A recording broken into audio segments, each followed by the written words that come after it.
How to update your mobile.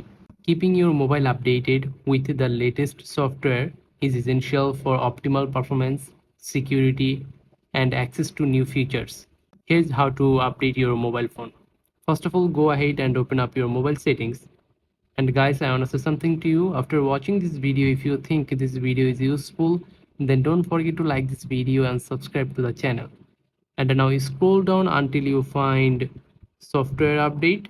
Tap on it, and now tap on download and install. And after that, your phone will check for available updates. If an update is found, you will see details about it. And as you can see that I have an update for my mobile. If you have an update for your mobile, then tap on download to download the update. And once downloaded, tap on install now to begin the installation process. And that's how you can update your mobile phone. I hope you understand the full process. If you think this video is useful, then don't forget to like this video and subscribe to the channel. Goodbye.